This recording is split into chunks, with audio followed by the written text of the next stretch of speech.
The wind howled across the endless Texas plains, carrying snow that looked like shards of glass under the silver moon. On nights like these, even the bravest cowboys refused to leave the warmth of their homes.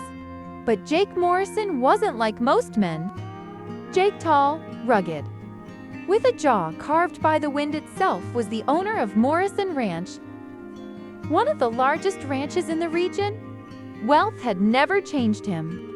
He still woke before dawn, still rode the same black stallion he had raised since it was a foal, and still believed that a man's heart mattered more than his money.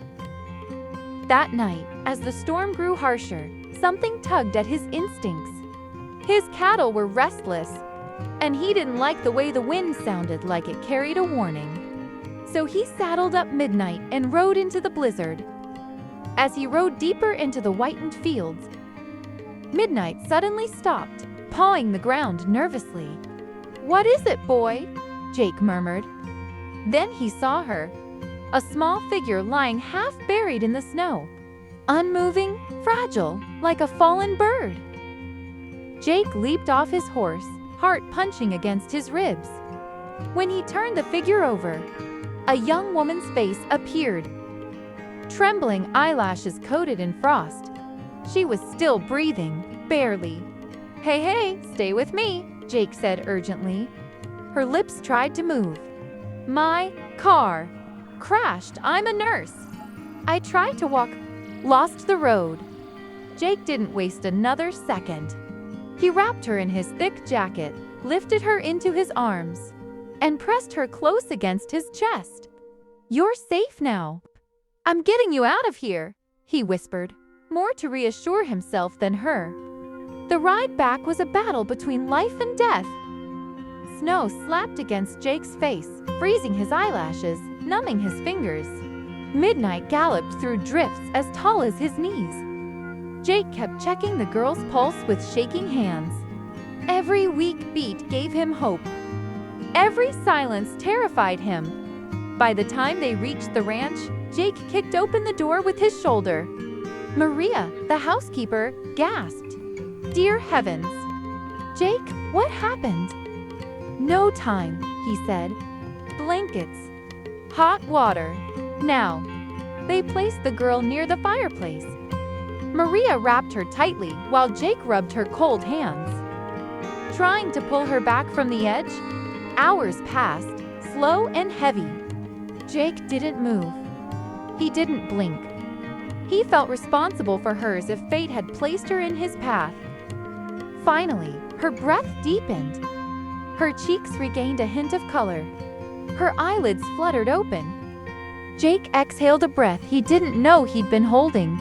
"You're okay," he said softly. She blinked, confused. "Where am I?" "Safe. At my ranch." "You nearly froze out there."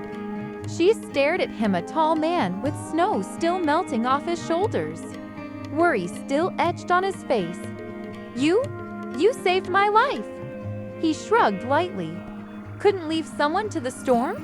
But there was more to it. Something he couldn't explain. Her name was Emily Hayden, emergency nurse who loved helping others, but rarely took care of herself. She had been driving to a rural clinic for a volunteer shift when her car slid off the icy road. Over the next few days, Jake watched her recover. She moved slowly but smiled often. Emily was gentle yet brave, someone who carried warmth even in the coldest moments. She explored the ranch with him once she regained strength. Jake showed her the horses, the cattle, the old barn that smelled of hay and history. Emily laughed at small things, like the baby calf that tried to bite her shoe or the horse that wouldn't stop nudging her pockets for snacks. Jake found himself smiling more than he had in years. One evening, as the sunset painted the sky in gold and orange, Emily said softly, "You know, if you hadn't found me, I wouldn't be here." Jake looked at her with a seriousness that made her heart flutter. "Emily, I think I was meant to find you. Their eyes held each other in the quiet warmth of the fading sun too. Souls who had met by accident, yet felt strangely destined. A storm had brought them together, but something far deeper was keeping them close.